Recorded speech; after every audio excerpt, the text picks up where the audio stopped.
So you Slack another dev on your team and say, hey, can you check out the command calls on this runner function? And they say, okay, no problem, which one? And you say common.py.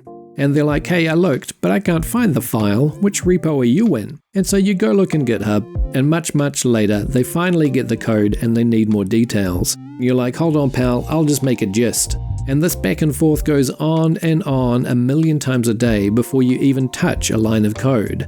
Oof, why is this so hard?